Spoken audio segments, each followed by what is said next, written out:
3 years ago, I left home for the last time. And since leaving behind my established networks of support, the running community has become, in a very real sense, my family. They've accompanied me through my best and my worst. They've given me Thanksgivings filled with early morning pie runs and late night shuttle races in the streets. And my former training partner, Anna, she talked my ears off, but she ran beside me for hundreds of miles through the hills east of Bakersfield and through the shadows of depression. And without fail, my teammate Mark will text me every weekday at lunch to ask not if, but when I'm going on my second run. It is a community and a family that has held me and refused to let me go. While I wasn't in Boston on Monday, this family was. And it hurts that a community of people who have stood and walked and run alongside of me in darkness and in light have now been wounded. One of the cruel ironies of Monday's events is if Pheidippides dies.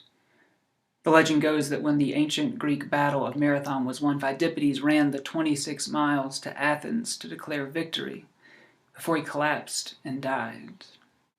There is truth in the legend.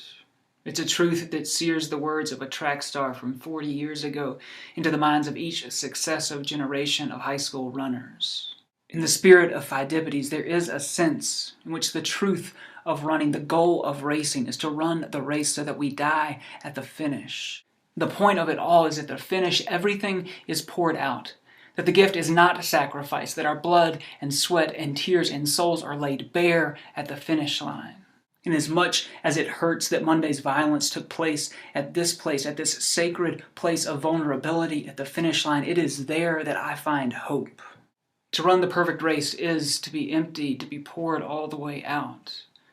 But the improbable truth about running and about life is that moment of vulnerability and emptiness is our moment of victory.